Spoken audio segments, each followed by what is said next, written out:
Renataki's Charm of Trickery is the best rogue item in the game for both PvE and PvP. Why? 60 energy is 4 globals or 6 seconds of combat given to you instantly, allowing you to dump energy into your attacks before another player can react, and will dramatically increase your DPS when speed clearing raids with full world buffs. This item keeps its usefulness into the next expansion as well. It's not something you want to skip, and I'll tell you why. SwoleBenji here. To get this trinket, it will take 8 weeks in zul'gurub. You're going to need the Gurabashi Mojo Madness, which can be crafted by an alchemist.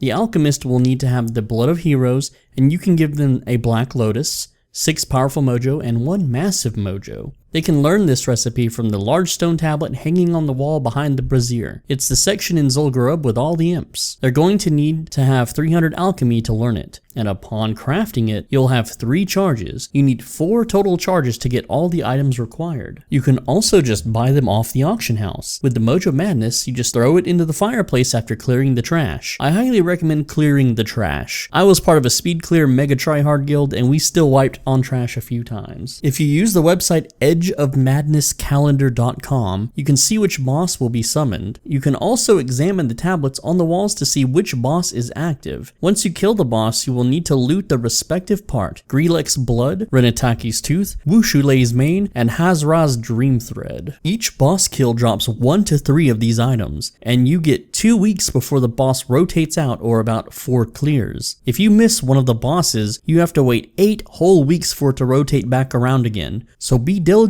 and let those that you raid with know how important this drop is. Once you have the items, you'll need a rogue voodoo doll found from the hex piles. Just right click the doll and it will combine all of the items into the trinket. The hardest part about getting this is having dibs on the drops, offering thousands to raid guilds just to buy the part each week, while also offering to provide the Mojo Madness was a crapshoot. And this is before all the blacklisting that happened to me. Why do you think I waited so long to put out a video on how to get this thing? I couldn't risk having any competition, so I downplayed how awful the trinket is for other classes, while mentioning I just wanted it as a collector's item. You've got 20 raiders. The boss can be farmed 4 times per cycle and drops 1 to 3 parts. So at worst, that's 4 drops, at best 12. Also, some people really hate zul'gurub and will try to bail on the raid if you save this boss for last. So make sure to apply pressure to the raiders to get them to clear it before doing Hakar. If you're social and host pugs, you should be able to reserve this, but beware. If your raid pug is weak, then you could waste your Mojo Madness and have a group unable to clear, as these bosses can be harder than Hakar himself. It's very important that you check out my video titled WoW Classic Best Personality to use to get into groups and raids, and follow it very strictly. You can't let a single ounce of tism or burgers out, or you'll risk being G-kicked over something like messing with the PvP bracket stacking bots or using a trick code on 4chan.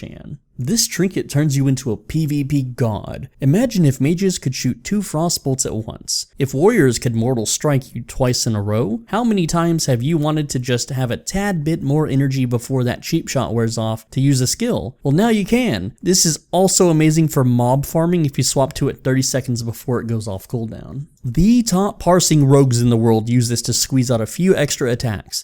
So if you're a parse beta, then you'll want this as well. For the next expansion, this is also a very good to have item for the earlier parts of the game as well. To me, this was the hardest item to get in vanilla. I just wasn't social enough to ever acquire it, and it gets nerfed in Wrath of the Lich King, so by the time I could even get it, there wasn't a point. I remember finally getting my hands on it, only getting 30 energy whenever I used it. Feels bad, man. But no more. This time around, I've got it, as seen in my Seal Fate PvP guide. Go check it out if you haven't. You can just see how easy fights are if you get a literal free backstab in. The amount of work and manipulation it took to get this trinket is astounding. I had to read countless psychological books, play to people's strengths and weaknesses, and basically warp their mind to be able to get this. Once I received this item, the veil came off and I could show off my true persona. That's right, I'm the villain all along. One ring to rule them all? Nah, man. one trinket to rule them all. I don't have to hide who I am or act normal in videos or in game any longer. I am free to be my true self. An unstoppable 4chan troll, hell-bent on griefing and ganking lobies, sapping the guys that give out the Onyxia buff so the entire faction gets denied, killing Broken Tooth as a hunter tries to tame it, messing up the priest and hunter world quests, dispelling alliance and killing mind controllers trying to reset the Oni buff. If you don't have this item, I want you to imagine life with just one extra backstab in each fight. One extra Sinister Strike, maybe even an earlier Eviscerate, and when you're down to 0 energy, think about it. This trinket literally puts you 6 seconds into the future. 6 seconds is major, and it's free every 3 minutes. This item was literally used in every major rogue PvP montage. See the smoky green glow they emit before doing some big epic crit finisher? That's Trickery Charm. I appreciate you lads that came to watch. I feel dirty not letting you absolute Chad gamers know about this item, but it was the biggest dream of mine to acquire this.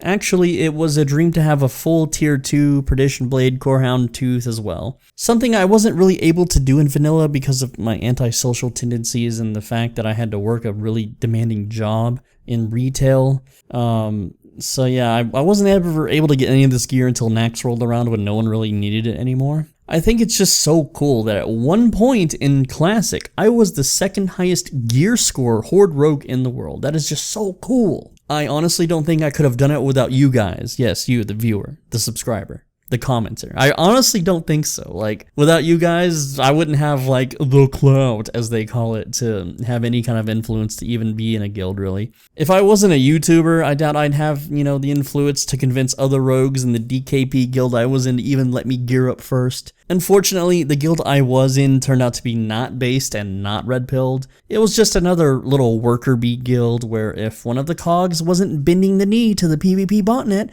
then it was to be removed, regardless of 8 months of perfect attendance or consumes in world buffs. Isn't that a shame? And what's even more sickening is this guild went dox mode. But as the previous doxers learned, you know, they all end up with some guy from Britain or this one American that I know, who are both my fallback bros. So I'm safe. There's no need to worry. The guild I was in was called Eternal Gamers, by the way, on Scarum. It was basically just a stoner pothead guild of antisocial raid loggers and onslaught spies, honestly. Real bummer. I thought for the first time in my entire life that I had joined a legit bro guild that wasn't one that I had to lead myself. Oh well, I should just have made my own guild, honestly. I mean, that's what you guys keep telling me. I really need friends, man. Like, seriously. Oh, and about me getting a PC in June, well, due to real-world events, NVIDIA hasn't released the 3080 cards yet, but once those hit the market, I'm gonna upgrade and